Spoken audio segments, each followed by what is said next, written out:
এই নবীর চরিত্র নিয়ে পর্যন্ত তারা উচ্চারণা করার জন্য গণজাগরণ মঞ্চের নামে একদল নাস্তিকদেরকে তৈরি করেছিল। শুধু এ পর্যন্তই না, এরপরে আলেম ওলামাদেরকে যারা কোরআনের প্রচার করে তাদেরকে পাইকারি ধরে বিতর্কিত করার জন্য, লাঞ্ছিত করার জন্য, অপমান করার জন্য কাউকে রাজাকার, কাউকে জঙ্গি, এমনকি কাউকে ধর্ষক পর্যন্ত বানিয়ে কারাগারে পাঠিয়ে দিল। ঠিক কিনা? ইজ্জতের মালিক কে? কোরআনের সূরা আলে ইমরানের 26 নম্বরটা পড়েন, শুনুন সুন্দর করে। কুলিল্লাহুম্মা মালিকাল মুলক, হে নবী আপনি বিশ্ববাসীকে জানিয়ে দিন, ওই নাস্তিক মুরতাদগুলোকে জানিয়ে দিন, আল্লাহুম্মা মালিকাল মুলক, হে আল্লাহ তুমি সমস্ত ক্ষমতার মালিক। সব ক্ষমতার মালিক কে? না জনগণ? আমাদের কোরআন যেমন একটা সংবিধান, আমাদের মুমিনদের সংবিধান, এরকম ভাবে বাংলাদেশের একটা সংবিধান আছে। এই সংবিধানের সাথের কতে লেখা আছে প্রজাতন্ত্রের সকল ক্ষমতার মালিক জনগণ। সকল ক্ষমতার মালিক কে? কোরআন পরিষ্কার বলছে, কুলিল্লাহুম্মা মালিকাল মুলক, হে নবী আপনি বিশ্ববাসীকে জানিয়ে দিন, আল্লাহুম্মা মালিকাল মুলক, হে আল্লাহ তুমি সমস্ত ক্ষমতার মালিক। তুতিল মুলকা মান তাশা, তুমি যাকে ইচ্ছে করো তাকে ক্ষমতা দান করো। এই যে আমাদের বর্তমান প্রধান উপদেষ্টা, কয়েক মাস আগেও তাকে জজ কোর্টে নিয়ে লোহার পিঞ্জিরায় ঢুকিয়েছিল। ঠিক কিনা? তখন তিনি কল্পনাও করেছিলেন বাংলাদেশের সর্বোচ্চ ক্ষমতায় তিনি বসবেন। ক্ষমতার মালিক কে? তুতিল মুলকা মান তাশা ওয়া তানজিউল মুলকা মান তাশা, পক্ষান্তরে যেই ব্যক্তি ক্ষমতায় টিকে থাকার জন্য জাতিসংঘের রিপোর্ট অনুযায়ী 1400 ছাত্র জনতার বুককে ঝাঁঝরা করে দিয়ে হত্যা করেছে, এমনকি হাজার হাজার ছাত্রদেরকে সে পঙ্গু করে দিয়েছে, গুলি করেছে, অন্ধ বানিয়ে দিয়েছে, এরপরেও তার ক্ষমতায় থাকতে হবে। এরপরেও ক্ষমতায় থাকার জন্য আরো মারার জন্য মুরগির রোস্ট করে রাখলো, খাসি ভুনা করে রাখলো, গরু কালা ভুনা করে রাখলো, বস্তায় বস্তায় টাকা রাখলো, পুলিশকে খাওয়াবে, আরো আদেরকে খাওয়াবে, তারপরে প্রয়োজনে গুলি করে দেশটাকে তামা বানিয়ে দিবে। আল্লাহ রাব্বুল আলামিন দেখালেন, এই যে মুরগির রোস্ট বানিয়েছ, এই মুরগির রোস্ট তোর নাকের তলে দিয়ে ভিতরে আর যাবে না। এই মুরগির রোস্ট কেউ চাবাবে আর তুই দেখবি আর তোর কলিজারা জ্বলতে থাকবে। শেষ সময় তার খায়েশ হলো একটা বক্তব্য রেকর্ড করার জন্য। কেন? এটা আমি বলি আল্লাহর এটা ইঙ্গিত ছিল, কারণ সে উলামায়ে কেরামদের তাফসীর মাহফিলগুলো বন্ধ করে দিয়েছিল। আলেম ওলামাদেরকে মসজিদের মেম্বারে পর্যন্ত অপমান করেছে, কোরআনের পাখিদেরকে কারাগারে নির্যাতন করেছে। এদেশের তাফসীরুল কোরআনের রূপকার আল্লামা সাঈদী সাহেবকে পর্যন্ত কারাগারে ধুকে ধুকে হত্যা করেছে। আমাকে জেলখানায় ঢুকে পঙ্গু বানিয়ে দিয়েছে। এরপরে কাউকে ধর্ষক বানিয়েছে, কাউকে দুর্নীতির মামলা দিয়েছে। আল্লাহ রাব্বুল আলামিন দেখাতে চান তুই একটু বক্তব্য দেওয়ার খায়েশ কর, তারপর দেখ কেমনে কি হয়। সেনাবাহিনীকে বলল আমি একটা বক্তব্য রেকর্ড করতে চাই। সেনাবাহিনী বলল সময় নাই। দুই দিক থেকে আজরাইলের দল তুফানে আকসা হয়ে দুই দিক থেকে ঝড়ো হাওয়ার গতিতে এগিয়ে আসছে। যেই গতিতে এগিয়ে যাচ্ছে, মাত্র 45 মিনিট সময়ের মধ্যে তোমার রাজপ্রাসাদে ঢুকে তোমার প্রাসাদ সহ ভাসিয়ে নিয়ে দিল্লি পার করে আটলান্টিক মহাসাগরে নামিয়ে দেবে। পালাও। আল্লাহ বলেন ফাখরুজ মিনহা, এখান থেকে পালাও। কোরআন বলছে সূরা হাশরের 2 নম্বর আয়াত, মা যানানতুম আইয়াখরুজু ওয়া যান্নু আন্নাহুম মানিআতুহুম হুসুনুহুম মিনাল্লাহ। মা যানানতুম, ও মুমিনরা তোমরা কখনো কল্পনাও করো নাই আইয়াখরুজু, সে পালিয়ে যাবে। আমরা কল্পনা করেছিলাম? আল্লাহ বলছেন মা যানানতুম আইয়াখরুজু, তোমরা কখনো কল্পনাও করো নাই সে পালিয়ে যাবে। ওয়াজান্নু, আর তারাও মনে করেছিল, ওয়াজান্নু আন্নাহুম মানিআতুহুম হুসুনুহুম মিনাল্লাহ, তারাও মনে করেছিল তাদের দুর্গসমূহ তাদেরকে আল্লাহর থেকে, আল্লাহর পাকড়াও থেকে বাঁচিয়ে রাখবে। ওয়াজান্নু, সূরা হাসর, এটা হলো 59 নম্বর সূরার 2 নম্বর আয়াত। কি সুন্দরভাবে আল্লাহ বলছেন, মা যানানতুম আইয়াখরুজু, তোমরা কল্পনাও করে নাই যে সে তারা পালিয়ে যাবে। ওয়াজান্নু, আর তারাও মনে করেছিল, আন্নাহুম মানিআতুহুম হুসুনুহুম মিনাল্লাহ, তাদের দুর্গসমূহ, মানিআতুহুম তাদেরকে বাঁচাবে, তাদেরকে রক্ষা করবে, হুসুনুহুম তাদের দুর্গসমূহ, হিসনুন মানে দুর্গ, হুসুন তার জমা বহুবচন, মানিআতুহুম হুসুনুহুম তাদের দুর্গসমূহ তাদেরকে রক্ষা করবে। তাদের দুর্গ ছাত্রলীগের দুর্গ, যুবলীগের দুর্গ, শ্রমিক লীগের দুর্গ, আওয়ামী লীগের দুর্গ, ইসকন লীগের দুর্গ, পুলিশ লীগের দুর্গ, মোদি লীগের দুর্গ, হিন্দু লীগের দুর্গ, সব দুর্গ একাত্র হয়ে তাদেরকে রক্ষা করবে, বাঁচাবে। কিন্তু আল্লাহ বলছেন, ফাতাহুমুল্লাহু মিন হাইসু লাম ইয়াহতাসিবু, আল্লাহ এমন জায়গা থেকে তাদেরকে আক্রমণ করলেন, পাকড়াও করলেন, যা তারা কখনো কল্পনাও করে নাই। কে বলেছেন? ফাআতাহুমুল্লাহু মিন হাইসু লাম ইয়াহতাসিবু, সে মনে করেছিল তার প্রতিপক্ষ বিএনপিকে দমন করেছি, ইলিয়াস আলীকে খুন করেছি, গুম করেছি, কত লোকের পঙ্গু করে দিয়েছি, কত পরিবারকে আমি এতিম করে দিয়েছি, আর কত লোকের আমি হত্যা করেছি, কারাগারে বন্দী করে দিয়েছি। কাজে আমাদেরকে বিএনপি কমাতে পারবে না, জামাতের নেতাদেরকে ফাঁসিতে ঝুলিয়ে দিয়েছি। নিজামী সাহেবের সঙ্গে আমি জেলে এক জায়গায় ছিলাম, এক বিল্ডিংয়ে ছিলাম। তারপরে মুজাহিদ ভাইয়ের সঙ্গে একসাথে গাড়িতে গিয়েছিলাম, কয়েকদিন এক পাশাপাশি রুমে ছিলাম। কামরুল ইসলাম সাহেব, এরকম প্রায় সব নেতাদের, আমি তো জেলখানা পুরান লোক, স্থায়ী বাসিন্দা, ওনারা আমার এতদিন কেউ পায় না, কাজে আমি সবাইকে পেয়েছি। আর আমাকে যদি রাখা হতো সবচেয়ে হাই সিকিউরিটিতে, কাজে মাঝে মধ্যে ওনাদেরকে নিলে আমার আশপাশেই রাখতো। ওনারা আমার মতো না, এত বড় কেউ না, সবচেয়ে যেখানে ভয়াবহ সেখানে আমি থাকতাম। তো মাঝে মধ্যে ওনাদেরকে আমার পাশে মেহমান বানাতেন। এই যে বর্তমান জামাতের সেক্রেটারি সাহেব আছেন গোলাম পরোয়ার সাহেব, উনিও আমার এক বিল্ডিংয়ে ছিলেন কিছুদিন। এরকম ভাবে মামুনুল হক সাহেব কয়েকদিন আমার ওখানে ছিলেন মেহমান। যাই হোক, সে মনে করলো বিএনপিকে আমি দমন করেছি, জামাত লিডারদেরকে ফাঁসি দিয়েছি, কাজে আর কে আমার জন্য ঝুঁকি আছে। ফাতাহুমুল্লাহু মিন হাইসু লাম ইয়াহতাসিবু, আল্লাহ তাদেরকে এমন জায়গা থেকে পাকড়াও করলেন যা তারা কল্পনাও করে নাই। এখন পর্যন্ত যেই বাচ্চারা ঠিকমতো প্যান্ট পরতে শিখে নাই, হাফ প্যান্ট পরার অভ্যাসটা এখনো যায় নাই, এই বাচ্চাদেরকে দিয়ে আল্লাহ রাব্বুল আলামিন এই ফেরাউনকে দমন করেছেন, ঠিক কিনা? কোরআন বলছে, ওয়াকাযাফা ফী কুলূবিহিমুর রুব, তাদের অন্তরের মধ্যে ভয় ঢুকিয়ে দিয়েছেন। ভয় ঢুকিয়ে দিয়েছেন কে? এমন ভয় ঢুকলো, শেষ পর্যন্ত প্রাসাদ ত্যাগ করলো। ছাত্রলীগকে বলল না, যুবলীগকে বলল না, পুলিশ লীগকেও বলল না, একেবারে শুধু নিজের বোনকে নিয়ে এসে পালিয়ে গেল। আল্লাহ বলছেন, ওয়াকাযাফা ফী কুলূবিহিমুর রুব, তাদের অন্তরের ভিতর আল্লাহ ভীতি সঞ্চার করে দিয়েছেন, ভয় ঢুকিয়ে দিয়েছেন।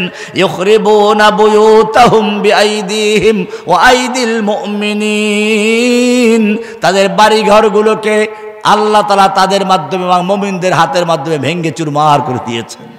বাড়িঘর ভাঙে নাই, গাছ কাটছে তাও আছে কোরআনে। এই সূরারই সূরা হাসরের 5 নম্বর আয়াতে আছে, মা কাতাতুম মিন লিনাতিন আও তারাকতুমুহা, দেখেন নাই যে নারিকেল গাছ কেটে ফেলাই দিল? আরব দেশে খেজুর গাছ, আল্লাহ বলেন খেজুর গাছের কথা, মা কাতাতুম মিন লিনাতিন আও তারাকতুমুহা, তোমরা যেই খেজুর গাছগুলোকে, মানে নারিকেল গাছটা কাটলো, তোমরা যেই কয়টা কাটছো আর কিছু যে বাঁচাই রাখছো, এই সবগুলোই আল্লাহর ইচ্ছা। কার ইচ্ছা?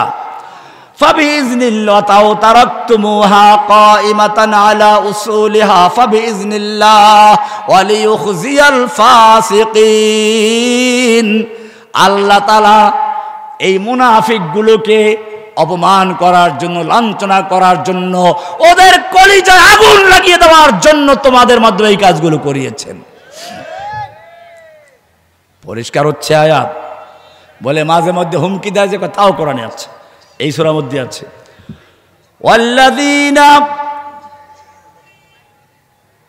الذين قال لهم الناس إن الناس قد جمعوا لكم فاخشوهم فزادهم إيمانا وقالوا حسبنا الله ونعم الوكيل।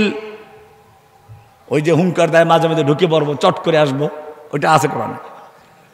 আল্লাহ বলছেন الذين قال لهم الناس ইন্নান নাসা ক্বাদ জামাউ লাকুম ফাখশাউহুম।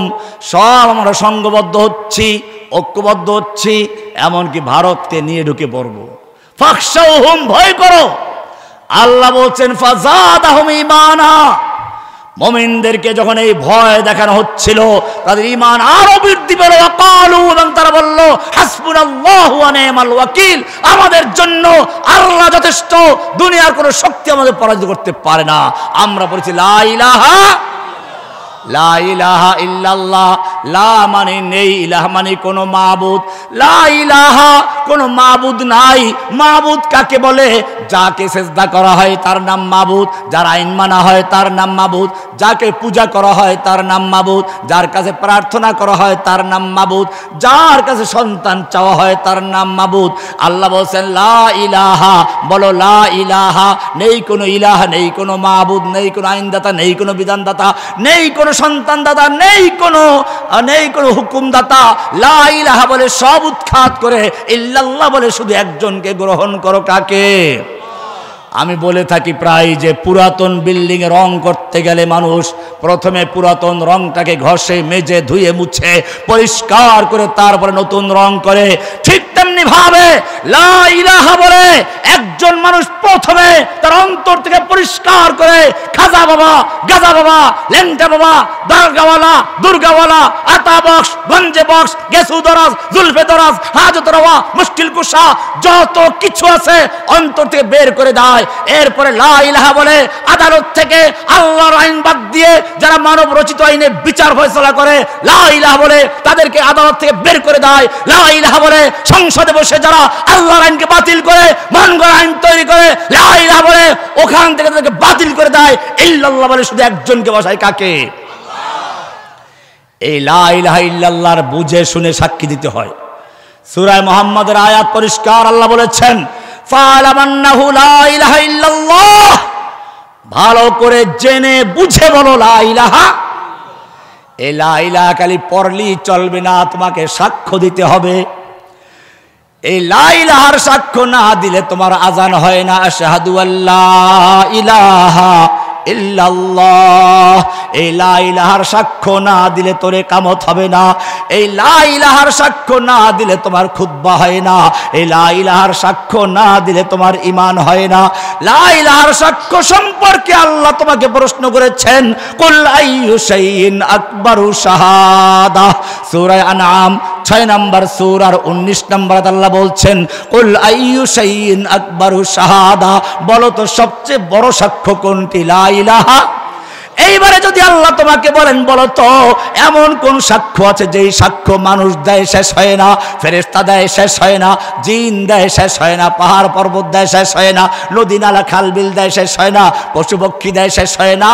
লা ইলাহার সাক্ষ্য স্বয়ং আল্লাহ নিজে দিয়েছেন। সূরা আলে ইমরান 18 নম্বর আল্লাহ বলছেন শাহিদাল্লাহু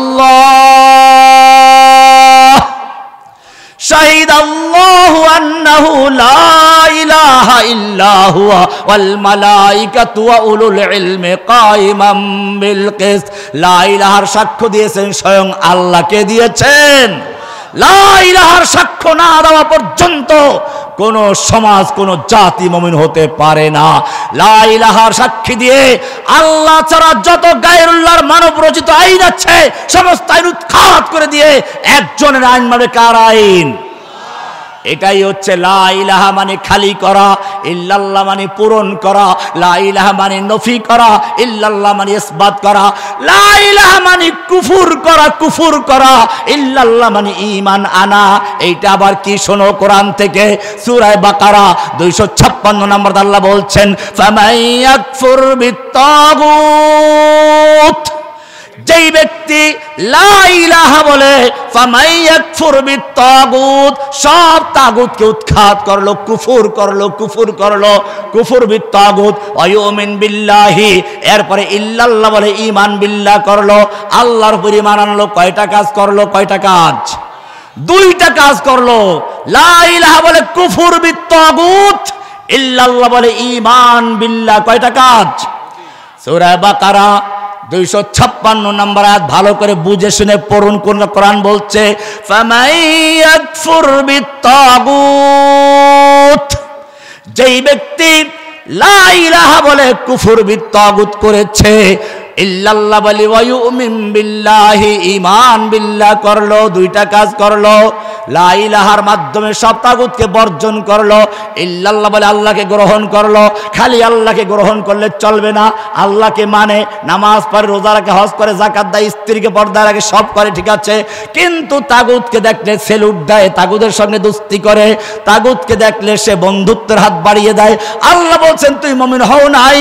ফামান ইয়াকফুর বিত্তাগুত, যেই ব্যক্তি লা ইলাহা বলে তাগুতকে কুফর করেছে, বর্জন করেছে, প্রত্যাখ্যান করেছে, ওয়া ইউমিন বিল্লাহি, ইল্লাল্লাহ বলে আল্লাহর প্রতি ঈমান এনেছে। আল্লাহ বলেন দুই হাত হয়ে গেছে। একটা শক্ত ডাল ধরতে গেলে, একটা শক্ত রশি ধরে ঝুলতে গেলে কয় হাতে ধরতে হবে? যেই ব্যক্তি লা ইলাহা বলে কুফর বিত্তাগুত করলো, ইল্লাল্লাহ বলে ঈমান বিল্লাহ করলো, আল্লাহ বলছেন ফাকাদ ইস্তামসাকা, সে শক্তভাবে ধরেছে। মাসাকা বলেন না, ইস্তামসাকা, শক্তভাবে ধারণ করেছে। কি ধারণ করেছে? দুর্বল কোন ডাল, রশি, আটরশি। আল্লাহ বলেছেন ফাকাদ ইস্তামসাকা বিল উরওয়াতিল মুসকা, সে মজবুত হাতল, মজবুত রশি ধরেছে। লান ফিসামা লাহা, যা দুনিয়ার কোনো সাইলাব বিচ্ছিন্ন করতে পারে না, দুনিয়ার কোনো শক্তি তাকে বিচ্ছিন্ন করতে পারে না। কারণ সে শক্তি রশি ধরছে কোনটা? এটাও কোরআনে আছে, কোরআনে স্পষ্ট আয়াত আছে। আলাম তারা কাইফা দারাবাল্লাহু মাসালান কালিমাতান তাইয়িবাতান কাশাজারাতিন তাইয়িবাহ আসলুহা সাবিতু ওয়া ফারউহা ফিস সামা। আলাম তারা কাইফা দারাবাল্লাহু মাসালান, ও মুমিন তুমি কি জানো না আল্লাহ কি সুন্দর একটা উদাহরণ দিয়েছেন, উপমা দিয়েছেন। কালেমায়ে তাইয়্যিবা লা ইলাহা ইল্লাল্লাহকে তুলনা করেছেন কাশাজারাতিন তাইয়্যিবা, একটা পবিত্র গাছের সঙ্গে, পবিত্র গাছের সঙ্গে। এমন গাছ আসলুহা সাবিতুন, যেই গাছের শিকড়গুলো মজবুত, কোনো প্লাবন, পানির তুফান, বন্যা, স্রোত তাকে ভাসিয়ে নিতে পারে না। অফারুহা ফিস সামা, তার ডালগুলো শক্ত, পাতাগুলো কোনো বাতাসে ঝরে পড়ে না। কি শিকড়গুলো মজবুত, পানিতে ভাসাইয়া নেয় না, পাতাগুলো শক্ত, ঝড়ে উড়াইয়া নেয় না। কি গাছ বলো তো? আল্লাহর নবী খেজুর গাছের, ওই যে শীতকালে খেজুর গাছের রস বানাবার জন্য বের করে, ভিতর থেকে যে সাদা মুচি বের হয়, খাচ্ছিলেন। সাহাবায়ে কেরামদের জিজ্ঞেস করলেন বলো তো, জঙ্গলে একটা গাছ আছে, গাছ, এই গাছের সঙ্গে মুমিনদের খুব মিল আছে, খুব মিল আছে। ওই গাছটার শিকড় মজবুত, তাকে কোনো বন্যা, কোনো স্রোত তাকে ভাসিয়ে নিতে পারে না। পাতাগুলো শক্ত, কোনো ঝড়ো হাওয়া তার বাতাসগুলো ঝরাতে পারে না। গাছটা কি জানো? সাহাবায়ে কেরাম মনে মনে জঙ্গলে চলে গেলেন গাছটাকে খোঁজার জন্য। আল্লাহর নবী একটু হেসে বললেন এটা কি খেজুর গাছ নয়? এটা কি খেজুর গাছ নয়? আল্লাহ বলছেন আলাম তারা কাইফা দারাবাল্লাহু মাসালান কালিমাতান তাইয়িবাতান কাশাজারাতিন তাইয়িবা আসলুহা সাবিতু ওয়া ফারউহা ফিস সামা।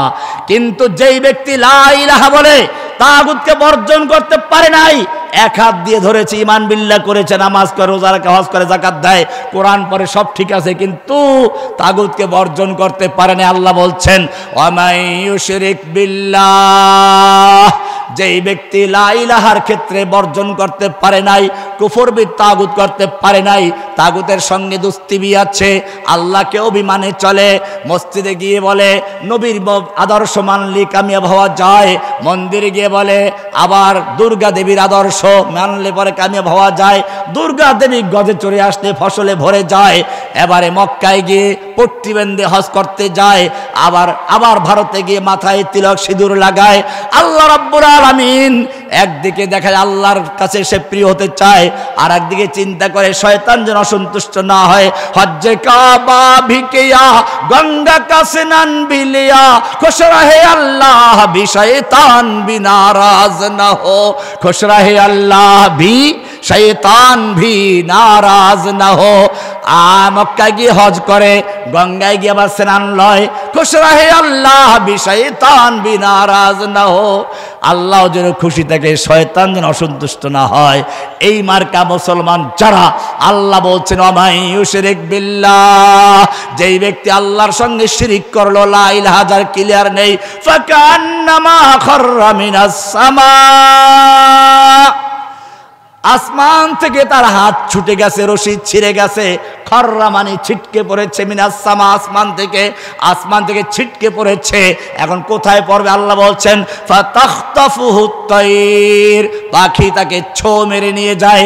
এই পাখি কাদিয়ানি হয়, এই পাখি হচ্ছে খ্রিস্টান পাখি হয়, কেউ খ্রিস্টান হচ্ছে, 2 টাকার লোভে খ্রিস্টান হচ্ছে, কেউ কাদিয়ানি হচ্ছে, কেউ ভণ্ড কোনো পীরের খপ্পরে পড়ছে, কেউ মাজার পূজারি হচ্ছে, কেউ আট্রসি যাচ্ছে, কেউ ভান্ডারি যাচ্ছে। আল্লাহ রাব্বুল আলামিন বলছেন ফাকান্নামা খাররা মিনাস সামা, সে আসমান থেকে ছিটকে পড়েছে, ফাতাখতাফুহু তাইর, তাকে পাখি ছো মেরে নিয়েছে, আও তাহবি বিহির রিহু ফি মাকানিন সাহিক। সুতরাং বুঝতে হবে লা ইলাহা ইল্লাল্লাহ বলে সব তাগুতকে বর্জন করে শুধু গ্রহণ করতে হবে কাকে? মসজিদের আল্লাহ যিনি, আদালতের আল্লাহ তিনি। মসজিদের আল্লাহ যিনি, সংসদের আল্লাহ কি? কয়জন আল্লাহ? নাকি মসজিদে একজন, আদালতে ব্রিটিশ? কোনটা? আল্লাহ বলছেন ওয়াকাল আল্লাহু লা তাত্তাখিযু ইলাহাইন ইসনাইন, খবরদার তোমরা 2 আল্লাহ বানাবে না। আল্লাহ কয়জন?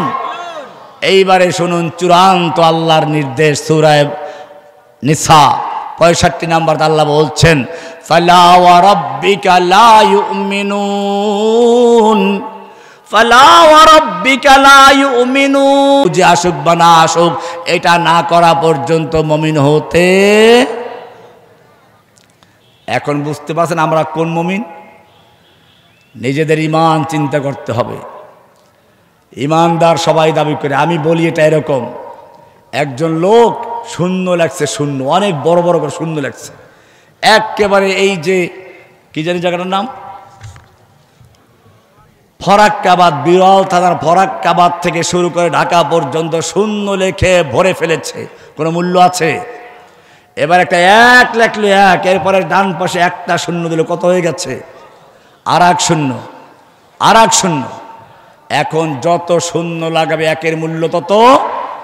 ঠিক তেমনি ভাবে লা ইলাহা ইল্লাল্লাহর মাধ্যমে একজন লোক প্রথমে এক গ্রহণ করে। কি গ্রহণ করে? তাওহীদ। এরপরে সে যত আমল করে সবগুলো ওই শূন্যের মতো তার আমল বৃদ্ধি করতে থাকে, একের মূল্য বাড়াতে থাকে। আর যদি তার এক না থাকে তার সব জিরো। এটাকে আমি আর একটা উদাহরণ দেই।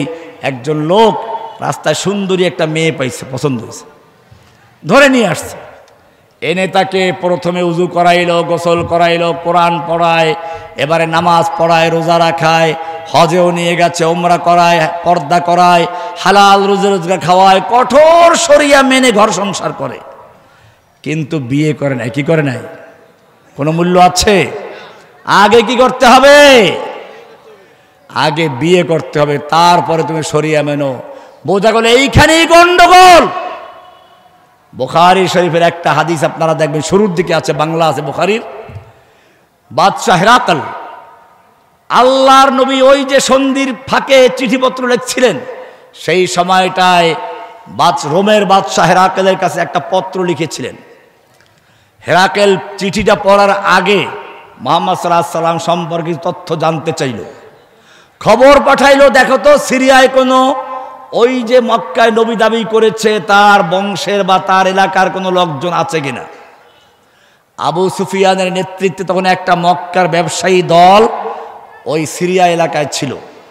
এদেরকে দরবারে আনা হলো। বাদশাহ হেরাকেল জিজ্ঞেস করলো, তোমাদের মধ্যে মুহাম্মদ সাল্লাল্লাহু আলাইহি সাল্লাম যে নবুয়ত দাবি করেছে তার বংশের দিক থেকে সবচেয়ে কাছের কে? ওরা সবাই আবু সুফিয়ানকে দেখাই বলল, আবু সুফিয়ান আমাদের লিডার। আবু সুফিয়ানকে সামনে বসালো, তার বাকি লোকগুলোকে পিছনে বসালো, যাতে আকার ইঙ্গিতে মিথ্যা যোগসাজশ করতে না পারে। এরপরে দোভাষী আনা হলো। দোভাষীকে জিজ্ঞেস করলো, বলল, শোনো, আমি এই আবু সুফিয়ানকে কয়েকটা প্রশ্ন করব, সে যদি মিথ্যা বলে তোমরা ধরাই দিবা। আমি সবগুলো বলবো না, একটা বলি খালি। বাদশাহ হেরাকেল জিজ্ঞেস করলো, ওয়াহাল ইয়ারতাদ্দু আহাদুন সুখতাতান লিদীনিহি বা'দা আন ইয়াদখুলা ফীহি। মুহাম্মদ সাল্লাল্লাহু আলাইহি সাল্লাম যে লোকটা নবুয়ত দাবি করেছে তার দ্বীন গ্রহণ করার পরে তার দ্বীনকে অপছন্দ করে কোনো ব্যক্তি মুরতাদ হয়ে ধর্ম ত্যাগ করে কিনা। আবু সুফিয়ান তো আগেই মিথ্যা বলতে পারবে না, বলছে না এমনটা হয় না। এরকম সে 10টা প্রশ্ন করলো, সবগুলো উত্তর দিল আবু সুফিয়ান। এবারে হেরাকেল বাদশাহ মন্তব্য শুরু করলো। এই প্রশ্নের মন্তব্য যখন আসতো তখন দেখবেন বুখারী খুলে বাদশাহ হেরাকেল বলল, আমি তোমাকে জিজ্ঞেস করেছিলাম যে ব্যক্তি নবুয়ত দাবি করলো তার দ্বীন গ্রহণ করার পরে দ্বীনের প্রতি অসন্তুষ্ট হয়ে কেউ দ্বীনকে ত্যাগ করে মুরতাদ হয়ে যায় কিনা। তুমি বলেছ যে না, এটা হয় না। আমার মন্তব্য শুনো। কে বলছে? বাদশাহ হেরাকেল। মুসলমান না কাফের? কাফের, খ্রিস্টান। তার মন্তব্য বুখারীতে আছে, শুনুন। বাদশাহ হেরাকেল বলল, ওয়াকাযালিকাল ঈমান হিনা তুখালিতু বাশাশাতুহু আল কুলুবা। এটাই হচ্ছে ঈমানের বাস্তব নমুনা।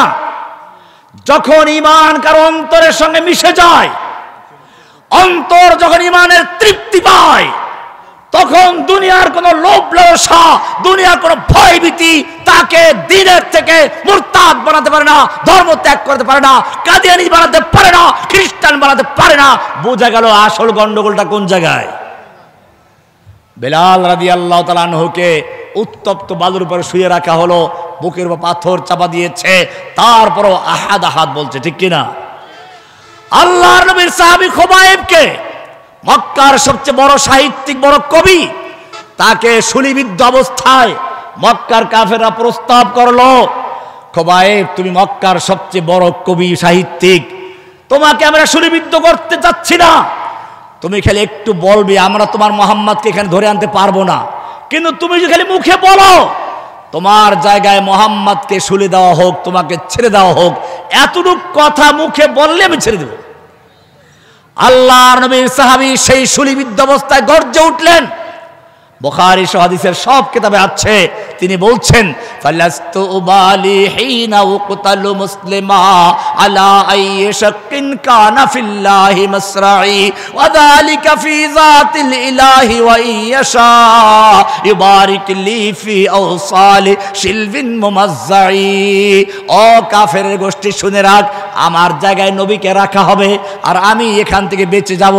খবরদার শুনে রেখ, আমার নবীর পায়ে একটা কাটা বিদ্ধ হবে আর আমি খুবাইব জীবিত থাকবো, তা কল্পনাও করা যায় না। তোরা মনে করেছিস আমি জীবনের জন্য মায়া করছি, জেনে রাখ আমার কোনো পরোয়া নেই, আমার কোনো চিন্তা নেই। আমার জীবন যাচ্ছে কার জন্য? ফিরআউনের স্ত্রী সম্পর্কে কোরআন বলছে, আমরাতে ফিরআউন ইয ক্বালাত রাব্বি বিনলি ইনদাকা বাইতান ফিল জান্নাহ। এ কি সুন্দর না একটা দোয়া করেছিল, ও রব্বুল আলামিন তুমি আমার জন্য তোমার নিকটে জান্নাতে একটা ঘর বানাইয়ে দাও। কে দোয়া করেছিল? ফিরআউনের স্ত্রী কি দোয়া করেছিল? তার বাচ্চাগুলোকে জ্বলন্ত তেলের ভিতরে ছেড়ে দাও, ভুনে করে দেওয়া হলো। এরকম পরীক্ষা পাশ করেছেন। বোঝা গেল মনে রাখতে হবে, স্বর্ণ যদি সুন্দরী নারীর গলার হার হতে চায়, তাকে আগুনে পোড়া খেতে হয়, হাতুড়ির বাড়ি খেতে হয়, তারপরেই সেটা অলংকার হয়ে সুন্দরী নারীর গলায় ঝুলতে পারে। হে যুবক, তুমিও যদি আল্লাহর দ্বীনের জন্য সত্যিকার অর্থে নিজেকে তৈরি করতে চাও, তুমিও যদি আল্লাহর জান্নাতের তুমি অলংকার হতে চাও, তাহলে ইব্রাহিম আলাইহিস সালামকে আল্লাহ বলছেন, ওয়াইদ বিতালা ইব্রাহিম রাব্বুহু বিকালিমাতিন ফাআতাম্মাহুন্না। ইব্রাহিম আলাইহিস সালামকে আল্লাহ তাআলা কতগুলো বিষয় দিয়ে পরীক্ষা করেছেন, শেষ পর্যন্ত আগুনের সামনে দাঁড় করে দিয়েছেন, আগুনের পোড়া খেতে হবে। জিবরাইল এসে বলছে, ইব্রাহিম একটু হুকুম দাও, আমার পাখা দিয়ে আঘাত করে এই নমরুদের গোষ্ঠীকে আগুনে ফালাইয়া দেই, তোমাকে বাঁচাইয়া দেই।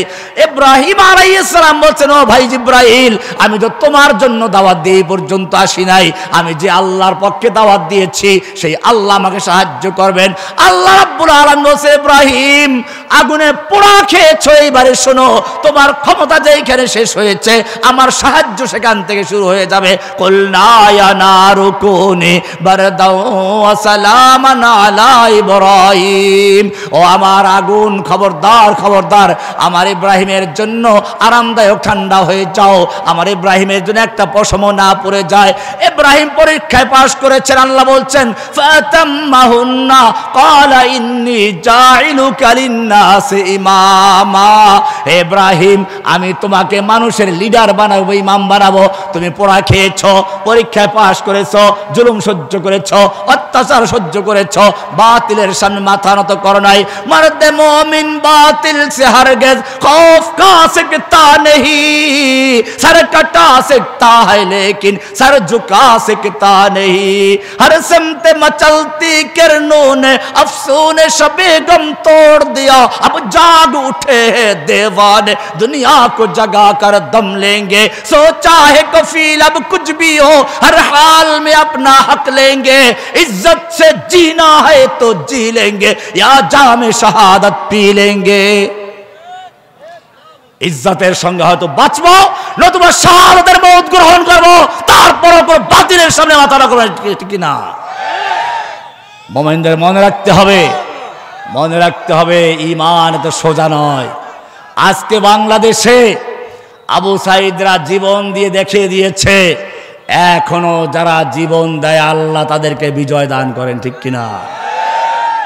কোরআনের যারা দাবি করো, নিজেদেরকে কোরআনের অনুসারী দাবি করো, মনে রাখতে হবে কোরআনের জন্য যতক্ষণ পর্যন্ত রাজপথে রক্ত ঢেলে দিতে না পারবে ততক্ষণ পর্যন্ত আল্লাহ বিজয় দান করবেন না। কোরআন বলছে, আম হাসিবতুম আন তাদখুলুল জান্নাহ, তোমরা কি মনে করেছো জান্নাতে এমনি ঢুকে পড়বে? ওয়ালাম্মা ইয়াতিকুম মাসালুল লাযিনা খালাউ মিন ক্বাবলিকুম, অথচ তোমাদের কাছে আসেনি ওই সমস্ত বিপদ আপদ মুসিবত যা এসেছিল তোমাদের আগের লোকদের প্রতি। মাসাতুহুমুল বাসাউ ওয়াদ-দাররাউ ওয়া যুলজিলু হাত্তা ইয়াকুলার রাসূলু ওয়াল্লাযীনা আমানু মাহু মাতা নাসরুল্লাহ। কি সুন্দর আয়াত! আল্লাহ বলছেন, আম হাসিবতুম, তোমরা কি মনে করে বসে আছো আন তাদখুলুল জান্নাতা, জান্নাতে চট করে ঢুকে যাইবা, যে চট করে ঢুকে যাবে। ওয়ালাম্মা ইয়াতিকুম মাসালুল লাযীনা খালাউ মিন ক্বাবলিকুম, অথচ তোমাদের কাছে এখনো আসে নাই ওই সকল বিপদ আপদ মুসিবত যা এসেছিল তোমাদের আগের লোকদের প্রতি। মাসাতুমুল বাসাউ ওয়াদ-দাররাউ ওয়া যুলজিলু, কঠিন দুর্ভিক্ষ, বিপদ আপদ মুসিবত, ভূমিকম্পের ন্যায় শত্রু আক্রমণ, এমনকি হাত্তা ইয়াকুলার রাসূলু ওয়াল্লাযীনা আমানু মাহু মাতা নাসরুল্লাহ, আল্লাহর রাসূল নিজে পর্যন্ত বলতে বাধ্য হলেন, মাতা নাসরুল্লাহ, আল্লাহর সাহায্য কবে আসবে? নবীকে যুদ্ধ করতে হয়েছে, জেনে রাখবে নবীর গায়ে রক্ত রক্ত তোমার চেয়ে আল্লাহর কাছে বেশি মূল্যবান ছিল, নবীর চেহারা তোমার চেহারার চেয়ে সুন্দর ছিল। কবি কি সুন্দর বলেছেন, ওয়া আহসানা মিনকা লাম তারা কত্তু আইনি ওয়া আজমালা মিনকা লাম তালিদিন নিসাউ। হে নবী, আপনার চেয়ে সুন্দর কোন মানুষ দুনিয়ার কোন চক্ষু দেখে নাই। ওয়া আজমালা মিনকা লাম তালিদিন নিসাউ, আপনার চেয়ে সুন্দর মানুষ দুনিয়ার কোন নারী জন্ম দেয় নাই। খুলিকতা মুবাররাআম মিন কুল্লি আইবি, আপনি সমস্ত দোষ ত্রুটি থেকে মুক্ত হয়ে সৃষ্টি হয়েছেন। কান্নাকা কদ খুলিকতা কামা তাশাউ, যেন আপনি যেরকম ভাবে আল্লাহর কাছে চেয়েছিলেন আপনার চাহিদা মতো আল্লাহ আপনাকে সৃষ্টি করেছেন। যেই নবী সাহাবায়ে কেরামদের নিয়ে পরামর্শ করছেন, একটু কোন সাহাবীর আওয়াজটা বড় হয়ে গেছে, নবীর আওয়াজটা চাপা পড়ে গেছে, সঙ্গে সঙ্গে আয়াত নাযিল হয়ে গেছে। কোরআন প্রতিবাদ করে বলছে সূরা হুজরাতের 2 নম্বর আয়াত, ইয়া আইয়ুহাল্লাযীনা আমানু লা তারফাউ আসওয়াতাকুম ফাওকা সাওতিন নবী, হে ঈমানদারগণ খবরদার নবীর আওয়াজের চেয়ে জোরে আওয়াজ করে কথা বলবি না। এমনটা যদি করিস আন তাহবাতা আমালুকুম ওয়া আনতুম লা তাশউরুন, তোদের জীবনের সমস্ত নামাজ রোজা হজ যাকাত জিহাদ কিতাল সব বাতিল হয়ে যাবে, টেরও পাবি না। কে বলেছেন? কি মায়া নবীর জন্য, নবীর সামনে জোরে কথা বললে ওহী নাযিল হয়ে যায়। আরো সামনে চলো, আল্লাহর নবী তাহাজ্জুদে দাঁড়িয়ে গেছেন, লম্বা কিরাত পড়ছেন, পড়তে পড়তে পা ফুলে গেছে, কোরআন আয়াত নাযিল হয়ে গেছে। কি মায়াবী ডাক দিচ্ছেন, মা আনজালনা আলাইকাল কুরআনা লিতাশকা, হে নবী আপনার প্রতি আমি কোরআনের জন্য নাযিল করি নাই, আপনি কষ্ট করে পা ফুলাবেন। কোরআন বলছে, ইয়া আইয়ুহাল মুজাম্মিল কুমিল লাইলা ইল্লা কালিলা, ও মুজাম্মিল তুমি রাত্রি যাপন করো, রাত্রে ইবাদত করো, রাত্রি জাগরণ করো। কুমিল লাইলা ইল্লা কালিলা, তবে কিছুক্ষণ পর্যন্ত ঘুমাও। নিসফাহু আবিন কুসমিনহু কালিলা, অর্ধেক রাত্র বা তার চেয়ে একটু কম বা তার চেয়ে একটু বেশি, আউযিদ আলাইহি। তুমি সারা রাত্রে ইবাদত করলে যেমন খুশি হও, আমি আল্লাহ তোমাকে ঘুমন্ত দেখলেও খুশি হয়ে যাই। শুধু এ পর্যন্ত না, আল্লাহর নবীর উপর যখন কোরআন নাজিল হতে শুরু করলো, কোরআন মুখস্থ করার জন্য ঠোঁট নাড়াচাড়া করতে লাগলেন। কোরআন বলছে, আল্লাহ বলছেন, লা তুহাররিক বিহি লিসানাকা লিতাজালা বিহি ইন্না আলাইনা জামাহু ওয়া কুরআনা, হে নবী কোরআনকে দ্রুত মুখস্থ করার জন্য ঠোঁট নাড়াচাড়া করে মুখস্থ করার কোনো প্রয়োজন নেই। ইন্না আলাইনা জামাহু ওয়া কুরআনা, গোটা কোরআনকে নূর বানিয়ে আপনার সিনার মধ্যে জমা করে দেওয়ার দায়িত্ব আমি আল্লাহ নিজে গ্রহণ করেছি। জোরে বলেন সুবহানাল্লাহ। কি মায়া নবীর জন্য। এবারে আমি আপনাদেরকে জিজ্ঞেস করতে চাই, এই নবী যখন উহুদের ময়দানে লোহার পোশাক পরে, মাথায় লোহার টুপি, গায়ে লোহার বর্ম পরে যুদ্ধ করছিলেন, এক কাফের এসে আল্লাহ নবীর মাথার সেই লোহার টুপির উপরে এত জোরে আঘাত করলো, লোহার টুপিটা ভেঙ্গে আল্লাহর নবীর গাল ভিতরে ঢুকে গিয়ে মারির 2টা দাঁত পড়ে গেল, লোহাটা ভিতরে ঢুকে পড়লো। একজন সাহাবী যুদ্ধের পরে সেই লোহা টান দিয়ে বের করতে গিয়ে দাঁত দিয়ে কামড় দিলেন, তার 2টা দাঁত পড়ে গেল, লোহাটা বের হয়ে আসলো। আমি জিজ্ঞেস করতে চাই, তোমার একটু দাঁতে ব্যথা হলে পাগল হয়ে যাও ডাক্তারের কাছে যাওয়ার জন্য, তোমার নবী যুদ্ধের ময়দানে লোহার পোশাক পরে মাথায় লোহার টুপি পরলেন, সেই লোহা ভেঙ্গে মাথায় ঢুকে গেল। আল্লাহ তাআলা দেখতে পাচ্ছিলেন কিনা? এতক্ষণ পর্যন্ত যে মায়াবী কথা বললাম, সে আল্লাহ দেখতে পাচ্ছিলেন কিনা? ফিরাবার ক্ষমতা ছিল কিনা? ফিরাইছিলেন কিনা? ফিরান নাই। চিন্তা করো মুসলমান, কেন ফিরান নাই? এই নবীকে যখন তায়েফের ময়দানে পাথর মারতে মারতে তাকে ধরাশায়ী করা হলো, 3 বার লুটিয়ে ফেলা হলো, আল্লাহ দেখতে পাচ্ছিলেন কিনা? আল্লাহর ফিরাবার ক্ষমতা ছিল কিনা? ফিরাইছিলেন কিনা? ফিরান নাই। কেন ফিরান নাই? আপনি বলবেন যে ওই সময় সম্পর্ক বোধহয় নষ্ট হয়ে গেছিল। আল্লাহ বলছেন, না না, নষ্ট হয় নাই। ওয়াল্লাইলি ইযা সাজা, মা ওয়াদ্দাআকা রাব্বুকা ওয়া মা ক্বালা। হে নবী, আপনাকে আপনার রব ছেড়েও দেন নাই, আপনার প্রতি অসন্তুষ্ট হন নাই। বলে তাহলে আমাকে এত মারলো, তুমি কেন ফিরাও নাই? এবারে আল্লাহ উত্তর দিচ্ছেন ওই কোরআনে আয়াত, আম হাসিবতুম আন তাদখুলুল জান্নাতা ওয়া লাম্মা ইয়াতিকুম মাসালুল লাযিনা খালাউ মিন ক্বাবলিকুম। ও মুসলিম, তুমি কি মনে করেছো জান্নাতে এমনি ঢুকে যাইবা অথচ তোমার কোনো বিপদ আপদ আসবে না, জেল জুলুম অত্যাচার নির্যাতন আসবে না? সব এসেছিল নবীদের প্রতি, এসেছিল সাহাবায়ে কেরামদের প্রতি, এসেছিল পরবর্তী লোকদের উপরে। কিয়ামত পর্যন্ত যারা আল্লাহর দ্বীনের পক্ষে কাজ করবে তারাই জুলুম শিকার হবে, অত্যাচারের শিকার হবে, নির্যাতনের শিকার হবে। আমি জিজ্ঞেস করতে চাই, ও দিনাজপুরের বিরল এলাকার যুবক ভাইয়েরা, আল্লাহর জমিনে আল্লাহর দ্বীনকে বিজয়ী করার জন্য যদি বুকের তাজা রক্ত ঢেলে দিয়ে রাজপথে নামতে হয়, কে কে তৈরি আছো? লিল্লাহি তাকবীর, লিল্লাহি তাকবীর, লিল্লাহি তাকবীর।